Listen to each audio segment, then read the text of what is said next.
저는 발표 제목을 2021 미얀마의 봄이라고 지어봤는데요. 기억나시나요? 제가 약 1년 반 전에 2019 홍콩의 봄이라는 제목으로 당시 홍콩의 민주화 운동에 대해서 발표한 적이 있습니다. 그래서 그거에 이어서 2021 미얀마의 봄이라는 제목으로 현재 진행 중인 미얀마의 반군부 민주화 운동에 대해서 알아보도록 하겠습니다. 이 사진은 그때 홍콩 발표 때 제가 보여드린 사진인데요. 홍콩 민주화 운동 당시에 시위 세력을 앞장서서 이끌었던 젊은 청년 조슈아 웡이 한국의 5.18 민주화 운동과 자신들이 벌이는 반정부 운동이 다르지 않다면서 페이스북에 한국의 지지와 도움을 요청하면서 페이스북에 업로드한 사진입니다. 현재 홍콩이 어떻게 진행되었는지 살짝 짧게 설명드리자면 홍콩은 당시 직선제 실시를 요구하면서 운동을 벌였었는데요. 얼마 전 중국이 홍콩을 통치하는 대통령과 비슷한 행정장관과 입법부 의원을 친중국 인사로 구성할 수 있도록 선거제를 개편하였습니다. 그래서 참 마음은 아프지만 홍콩의 봄은 졌고요. 홍콩의 자치는 이제 끝났다고 해야 될 것 같습니다. 또 추가로는 벌써 이미 어린아이들한테 중국식 교육이 들어갔고 군대 재직 훈련도 중국식으로 돌아가고 있다고 합니다. 또 현재 미얀마에서 일어나고 있는 민주화 운동도 우리의 한국에서 있었던 것과 다르지 않다면서 미얀마와 한국의 많은 사람들이 비교 사진을 올리면서 우리나라의 지지 표명과 도움을 요청하고 있습니다. 현재 미얀마 사태가 그냥 남의 일이 아니라 우리가 붙잡고 기도해야 할 일이라는 것을 통감하고 또 앞으로 제가 알려드릴 발표에 대해서 주의 깊게 봐주실 것을 부탁드리고자 짧은 영상을 준비하였습니다. 영상을 본 후에 본격적으로 미얀마와 현재 미얀마의 민주화 운동에 대해서 알아보도록 하겠습니다.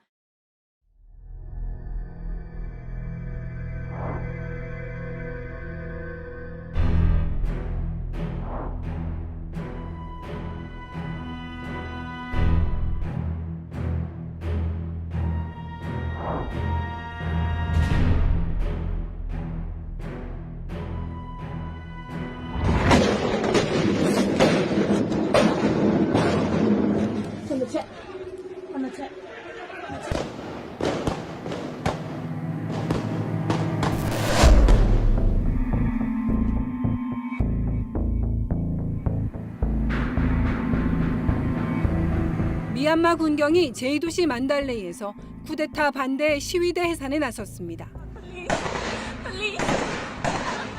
고무탄을 쏘던 군경이 어느새 마구 실탄을 발사하고 순식간에 거리는 피로 물들었습니다. 머리에 총을 맞은 10대 소년 등 2사람이 숨지고 30명가량이 다쳤습니다.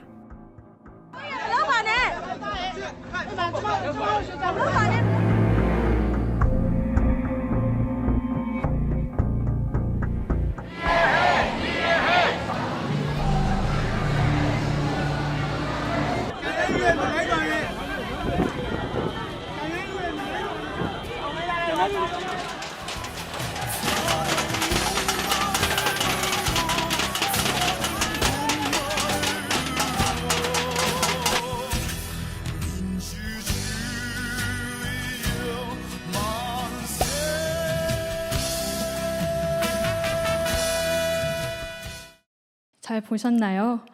마지막에 배경음악으로 나왔던 타는 목마름으로 민주주의여 만세라는 그 식구가 현재 미얀마 상황에 참 잘 들어맞는 것 같아서 가지고 왔습니다. 역사적으로도 한국과 미얀마가 좀 닮아 있는데요.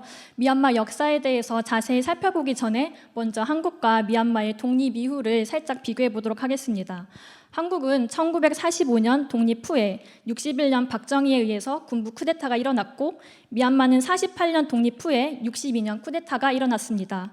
이후 한국은 1979년 박정희 대통령이 암살된 후에 그 다음 해인 88년에 5.18 민주화 운동까지 약 반년 동안 서울의 봄이라는 민주화 운동이 터져나온 시기를 거쳐서 전두환의 쿠데타가 일어났고 87년 6월 민주항쟁을 통해서 노태우 대통령을 거치고 드디어 92년 김영삼 대통령의 문민정부가 출범하였습니다.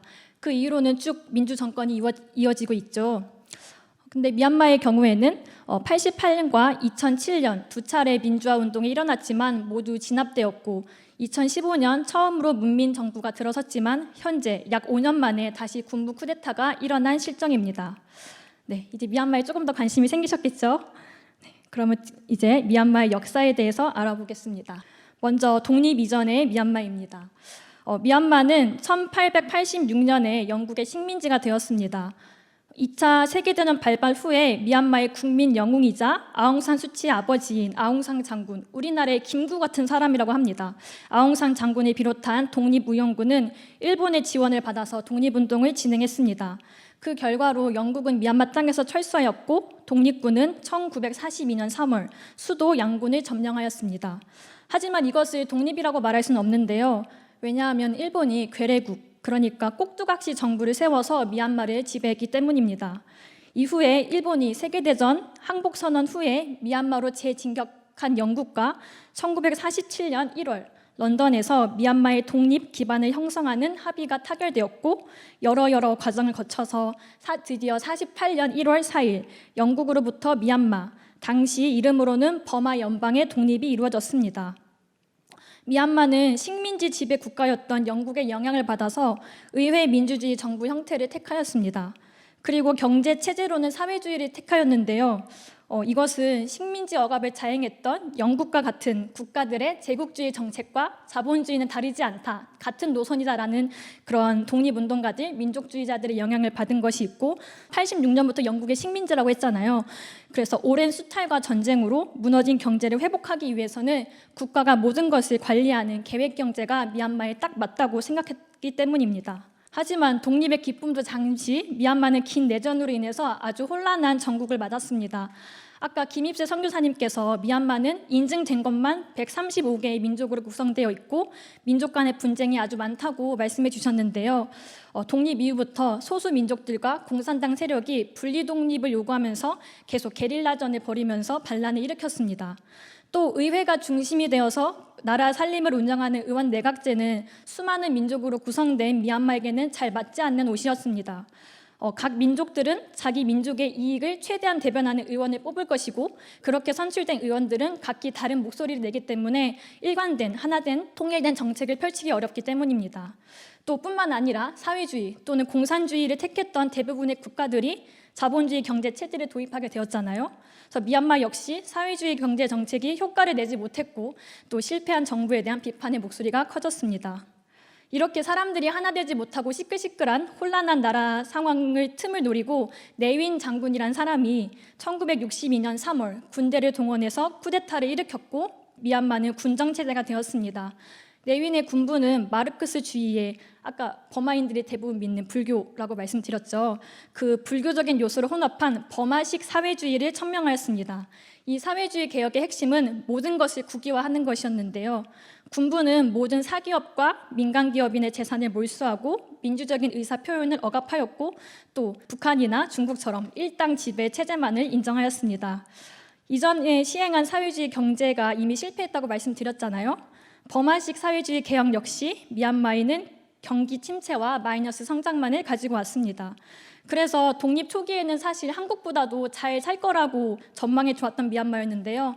그 미얀마가 세계 최빈국으로 전락하였고 국민들의 불만이 고조되었습니다.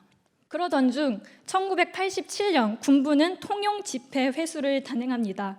이게 뭐냐면 일종의 화폐 개혁인데요. 이것의 목적은 세금 징수를 명분으로 국민의 돈을 빼앗는 것입니다. 이에 반발한 대학생들이 88년 3월 군부 정치에 반대하면서 시위를 나섰고 군부가 진압하면서 유혈 사태가 발생합니다. 그 결과 전국적으로 반정부 시위가 발발합니다. 이 시기를 랑군의 봄이라고 합니다. 랑군은 현재 미얀마 수도인 양곤의 옛 이름입니다. 이 시위에 의해서 88년 7월 쿠데타를 일으켰던 네윈 장군은 사임합니다. 하지만 네윈이 자리에서 내려왔다고 해서 군정이 끝난 것은 아니었습니다. 88년 8월 8일 대학생이 주축이 되어서 직선제를 요구하는 반군부 민주항쟁이 일어납니다. 그게 88년 8월 8일에 일어났다고 해서 8888 혁명이라고 불립니다. 이 민주항쟁을 군부는 군대를 동원해서 시위를 진압하였고 3천여 명이 사망하면서 약 한 달 만에 실패로 끝나게 됩니다. 이 8888 항쟁 때 우리가 잘 알고 있는 아웅산 수치가 민주화의 상징으로 전면에 등장하게 됩니다. 8888 항쟁 이후 당시에 국방장관이었던 소우 마옹이란 사람이 친위 쿠데타를 일으켜서 다시 권력을 잡습니다. 그래서 친위 쿠데타가 뭐냐면 보통 쿠데타라고 하면 힘이 없는 사람이 힘을 얻기 위해서 물리력을 동원해서 권력을 빼앗아 오는 거잖아요. 근데 여기서 친위 쿠데타는 이미 권력을 쥐고 있는 측이 더 큰 권력을 얻기 위해서 스스로 벌이는 쿠데타라고 생각하시면 됩니다. 이렇게 세워진 신군부는 모든 통치기구를 해체하고 국가의 권력을 장악하였습니다. 또 실패한 사회주의 노선을 포기하고 자본주의 시장 경제 체제를 도입하였습니다. 그리고 89년 6월에는 국호를 버마에서 미얀마로 변경하였습니다. 8888 혁명 당시에 시민들의 요구가 직선제라고 말씀드렸잖아요. 그래서 그 이후 90년에는 미얀마 최초로 직선제로 총선이 치러졌습니다. 이게 쿠데타를 일으켰는데 직선제를 해준 게 좀 이상하죠. 그래서 이거는 잔혹한 시위 진압을 규탄하는 국제사회의 압력과 또 미얀마 국민들의 민주화 열기에 부담을 느낀 군부가 일당 독재 폐지, 또 다당제 정치와 선거를 통한 민간으로의 평화로운 권력 이양 약속 수행의 일환이었습니다. 하지만 총선 결과로 아웅산 수치가 이끄는 민주국민연맹이 무려 82%의 의석을 차지하였습니다. 대단하죠. 그래서 이거를 군부는 결과를 인정하지 않고 선거를 무효화하여서 민정의 권력 이양하는 것을 거부하였습니다. 그때부터 아웅산 수지는 가택연금이 시작되었습니다. 88년 8888 항쟁 이후에 약 20년 만인 2007년에 두 번째 대규모 반정부 시위가 일어났습니다. 바로 샤프란 혁명인데요. 왜 샤프란 혁명이냐면 시위에 함께했던 승려들이 입은 승복색이 저 색깔이 샹신료인 샤프란 색과 같다고 해서 샤프란 혁명이라고 이름이 붙여졌다고 합니다. 샤프란 혁명의 배경은 사전 예고 없이 군부가 단행했던 연료 가격 인상이었습니다. 약 5배가 올랐다고 해요. 그래서 8888 항쟁에 불씨가 된 통용화폐 회수와 마찬가지로 이 또한 군부의 조세 확보가 목적이었습니다. 9월 초에 시위에 참가했던 승려가 군부에 의해서 압송되면서 시위가 전국적으로 확대되었습니다. 수백 명이 사망하는 유혈 사태가 발생하였지만 군부 정권은 계속해서 이어졌습니다. 8888 항쟁 진압 후에 그랬던 것처럼 군부는 민심을 달래기 위해서 자유선거를 보장하는 헌법을 제정하고 민간 정부 주도로 민주화와 개혁 개방을 이루는 자체적인 계획안을 내놓았습니다. 하지만 실상은 전혀 그렇지 않았는데요. 개정된 헌법에 대해서는 추후에 말씀드리겠습니다. 군부의 약속대로 2010년에도 직선제로 총선이 진행되었고 아웅산 수지의 민주 세력이 승리를 거두었습니다. 하지만 역시 이때도 군부는 선거 결과를 인정하지 않고 대신 아웅산 수치를 가택연금에서 풀어주었습니다. 이렇게 1962년부터 군부가 집권한 뒤 약 50년 만에 드디어 미얀마에도 문민정부가 들어섭니다. 2015년 11월 총선에서 아웅산 수치가 이끄는 NLD 민족주의 연맹이 압승하였고 다음해 3월 NLD 정부가 출범하였습니다. 아웅산 수치는 대통령은 아니지만 국가 고문으로서 사실상 국가 지도자가 되었습니다. 이때부터 미얀마는 NLD와 군부의 이중 권력 체제로 움직였는데요. 왜 이중 권력 체제라고 할까요? 선거는 승리했지만 여전히 군부는 모든 물리력과 엄청난 경제적 부를 독점하고 있는 가장 강한 권력 집단이고 사실 이 문민정부의 출범도 국내 또 국제사회의 압력을 이기지 못한 군부 세력이 민간에 살짝 정치적 자유만 허락한 것에 불과하기 때문입니다. 어찌되었든 문민정부가 전국을 주도해 오면서 2020년이 되었고 11월 총선이 진행되었습니다. 아웅산 수치의 NLD 민족주의 연맹이 선출직 의석의 83%, 전체 의석의 62%를 확보하였습니다. 이는 지난 2015년 총선 때보다 더 높은 수치인데요. 더 점점 국민들이 아웅산 수치의 그 야당을 지지한다는 거잖아요.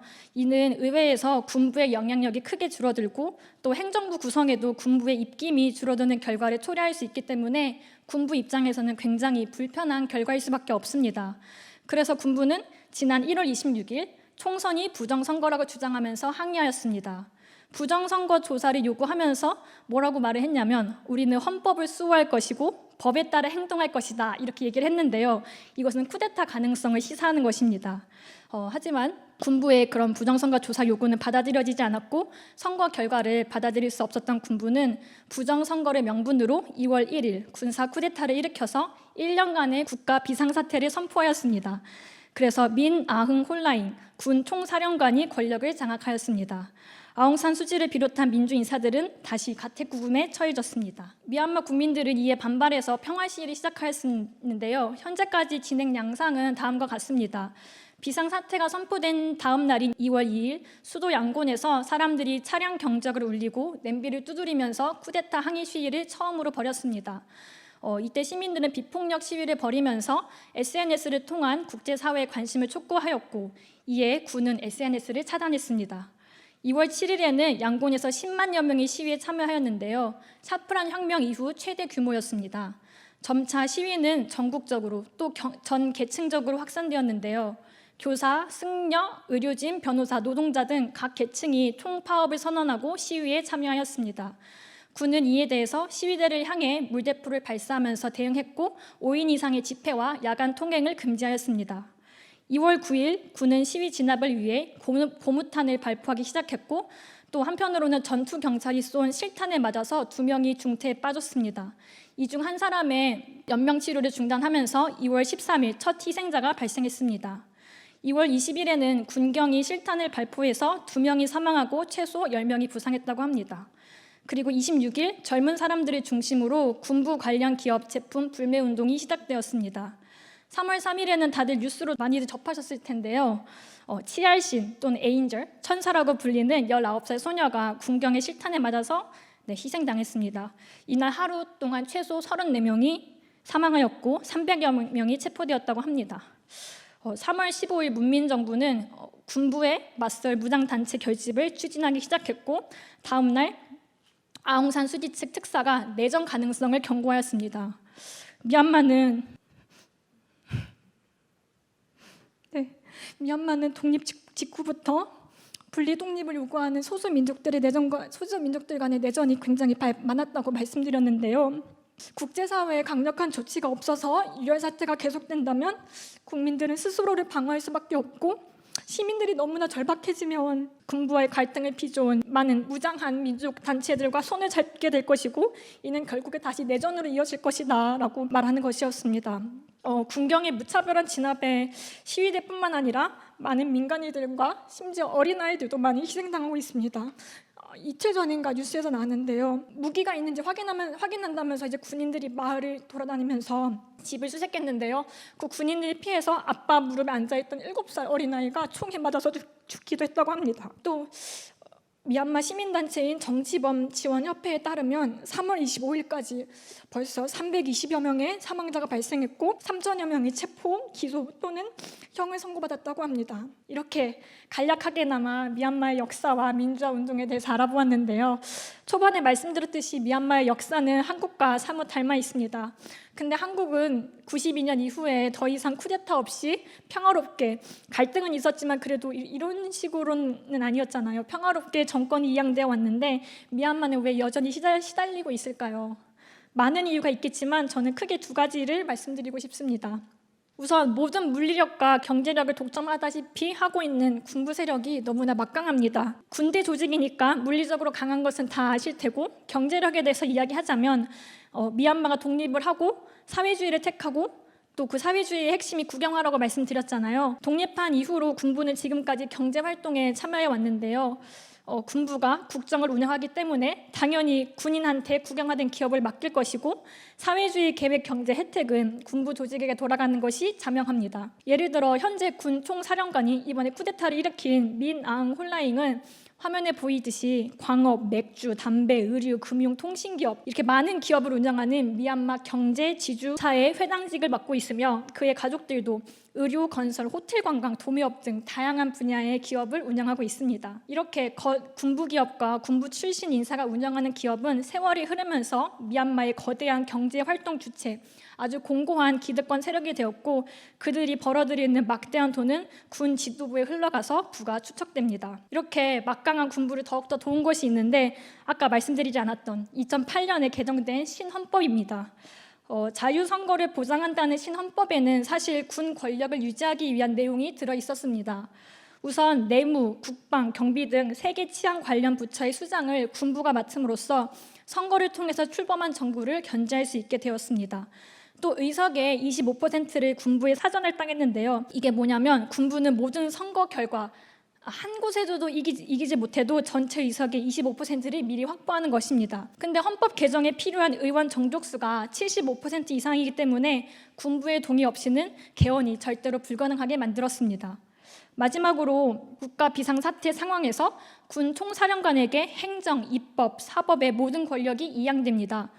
왜 국가위기 상황인지에 대해서 법적인 기준이나 근거가 명확하지 않기 때문에 원한다면 언제든지 명분을 만들어서 비상사태를 선포할 수 있는 것입니다. 물론 그 비상사태를 선포하는 주체는 대통령이지만 막강한 군부를 제어할 상대 세력이 없기 때문에 이 헌법 조문은 선거를 통해서 민간 정부가 들어섰다고 하더라도 언제든지 권력을 찬탈할 수 있는 합법적 쿠데타를 가능하게 합니다. 바로 이번에 일어났던 쿠데타처럼 말입니다. 그러면 현재 미얀마의 군부 쿠데타와 민주화 운동에 대해서 국제사회는 어떻게 반응하고 있을까요? 입재 설교사님께서도 살짝 설명해 주셨지만 저는 크게 UN, 미국, 한국, 중국의 대응에 대해서 알아보도록 하겠습니다. 먼저 유엔입니다. 유엔은 상임이사국인 중국과 러시아의 반대로 성명을 내지 못하고 있다가 지난 3월 10일 미얀마 폭력 진압 규탄 의장 성명을 냈습니다. 저도 잘은 모르는데요. 이게 안 하는 것보단 낫겠지만 의장 성명이 결의안과 다르게 법적인 구속력이 없어서 그냥 그거의 효과는 압박 분위기를 만드는 정도에 그친다고 합니다. 미국은 쿠데타 초기부터 강력하게 항의해왔고 미약하지만 실질적인 제재를 가하고 있습니다. 군부가 미국 내에 돈을 인출하지 못하도록 미국의 은행 계좌를 동결하였고 군부 수장 자녀들과 그들의 사업체에 제재를 가하고 있습니다. 우리나라는요, 문재인 대통령께서 3월 6일 미얀마 군과 경찰의 폭력적인 진압을 규탄하며 민주주의와 평화가 속히 회복되기를 바란다는 메시지를 보냈습니다. 또한 법무부는 민간인의 피해를 최소화하기 위해서 15일부터 현지 정세가 안정화될 때까지 국내 체류 미얀마들이 한국에 머물 수 있도록 특별 체류를 시행하고 있으며 미얀마의 군용 물자 수출을 중단하였습니다. 이에 반해서 중국은 상당히 미온적인 태도를 보이고 있습니다. 이는 미얀마가 중국에게 전략적으로 중요한 국가이고 2010년대 들어서 소원해지긴 했지만 서방 국가가 미얀마를 외면하고 있는 수십 년 동안 중국은 미얀마 군부를 지원해오면서 끈끈한 관계를 유지했기 때문입니다. G2인 미국과 중국은 서로를 견제하고 있죠. 중국은 미국을 넘어서 G1이 되려 하고 있는데요. 그 과정에서 1대1로를 추진하고 있습니다. 1대1로, 원 로즈 원 벨트인데요. 쉽게 얘기하면 현대판 실크로드를 만들겠다는 것입니다. 미국이 꽉 잡고 있는 태평양을 피해서 서쪽으로는 육상 실크로드를, 남쪽으로는 해상 실크로드를 확대해서 중국 중심의 거대 경제권을 형성하는 것입니다. 한쪽으로는 중국과 국경을 맞대고 있고 반대편으로는 인도양의 바다를 접하고 있는 미얀마는 해상 실크로드에서 지리적으로, 지정학적으로 아주 중요한 위치를 점하고 있습니다. 이렇게나 미얀마가 중요한데 중국 입장에서는 서방 국가가 더 친근하고 다루기 쉬운 아웅산 수치보다는 오랜 세월 관계를 유지해온 군부가 집권하는 것이 더 좋은 것이지요. 지금까지 미얀마에 대해서 살펴보았는데요. 저는 발표를 준비하면서 참 가슴이 아프면서도 한국은 하나님의 은혜로 이렇게까지 성장할 수 있었다는 것이 참 감사했습니다. 이렇게 하나님의 은혜, 십자가 구속의 사랑에 빚진 자로서 그 빚을 갚는 인생을 정말 살아야겠다는 가슴이 생기기도 했습니다. 마지막으로 영상 하나 더 보시겠습니다. 미얀마에서 군부 쿠데타가 발생한 지 벌써 한 달째로 접어들었는데요. 군부 쿠데타에 반대하는 미얀마 시민들이 한국어로 도움을 요청하고 나섰습니다. 우리나라의 미래, 우리의 미래를 위해 좀 도와주십시오. 제발요. 이렇게 부탁드립니다. 제발 우리 아들 큰 힘이 되어주세요. 제발요. 미얀마 양곤의 한국 대사관 앞. 무릎을 꿇고 앉은 수십 명의 앳된 여성들이 서툰 한국어로 도움을 요청합니다. 이들은 미얀마 다곤대학 한국어학과 학생들로 미얀마의 군부 쿠데타는 시민들이 바라던 게 아니라며 자신들의 저항을 한국이 지지해달라고 요청하고 있는 겁니다. 이미 성경에는 기록돼 있습니다. 정사와 권세와 어둠의 주관자들이 바로 지금 많은 사람들에게 고통을 준다고 돼 있습니다. 이미 그들은 사단이 장악되어져 사탄의 신부로 말하고 있기 때문에 전혀 사람을 죽이는데도 개의치 않게 느껴지는 겁니다. 그래서 이 문제를 해결하는 길은 복음을 받은 여러분이 기도할 때 하나님은 여러분의 기도를 들으시고 응답하신다고 약속하셨습니다. 미얀마 나라를 하나님 불쌍히 여겨주시고 긍휼히 여겨주셔서 미얀마 나라의 복음의 땅이 되게 하시고 미얀마 땅에 이제는 샤머니즘 우상 사상들이 무너지고 그리스도가 이름으로 흑암이 결박되어지며 그것의 전도의 문이 열려지며 복음의 땅으로 회복시켜 주옵소서. 함께 사랑하는 마음으로 기도하겠습니다. 네, 살려달라고 한국어로 간절하게 호소하는 목소리를 들으셨으니까 마음이 없더라도 억지로라도 미얀마를 가슴에 품고 기도해 주시기 바랍니다. 여기 자몽 전도사님과 국장도 와 있지만 현재 국내에는 약 2만 5천여 명의 미얀마인들이 체류하고 있다고 합니다.